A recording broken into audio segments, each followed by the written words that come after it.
Kim Pao, the best and perfect couple. Parang ikinasal sa Amerika.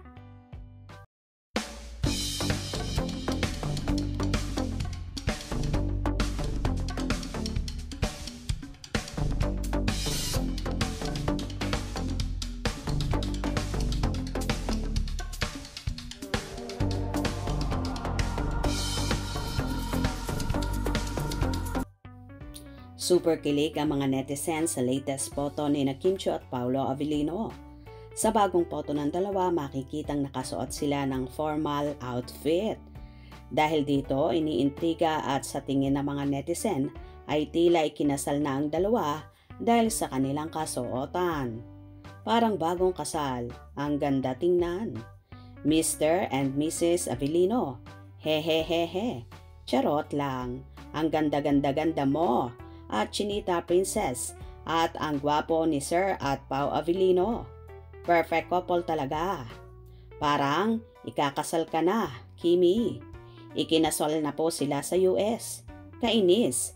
Sana totoo na lang. O diba? Dilulo talaga ang mga Kim Pao supporters na umaasam na sana nga daw ay nagpakasal na sina Kim at Paolo sa Amerika. Ganito talaga mag-manifest at manalangin ang kanilang followers. Well, sa mga naging kasuotan nga ni Kim at Paolo ay aakalain mo talaga na ikakasal sila at bagay na bagay nga sa kanila ang kanilang attire. Umattend kasi ang magka-partner at napapabalitang magjowa na sa Thanksgiving dinner para sa Metro Manila International Film Festival, MIFF, kung saan marami ring mga kapwa-artista ang dumalo sa naturang event na yon. Pinagkaguluhan nga din ang Kim Pao sa naturang pag-attend na yon dahil nga kinakikitaan ang kakaibang sweetness at chemistry ang dalawa base na rin sa mga kilos at galawan nila. Kaya naman hindi maiwasang magdilulo ang kanilang mga fans.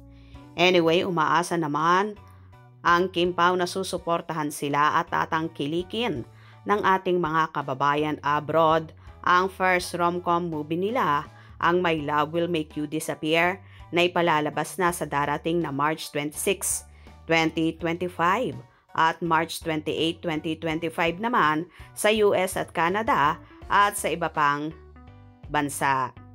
Kinakabahan at so excited na ang Kim Pao sa kahinatnan ng kanilang movie na sabi naman ng marami ay papatok at magiging blockbuster ang pelikula ng Kim Pao. Sana nga po. Please follow for more updates.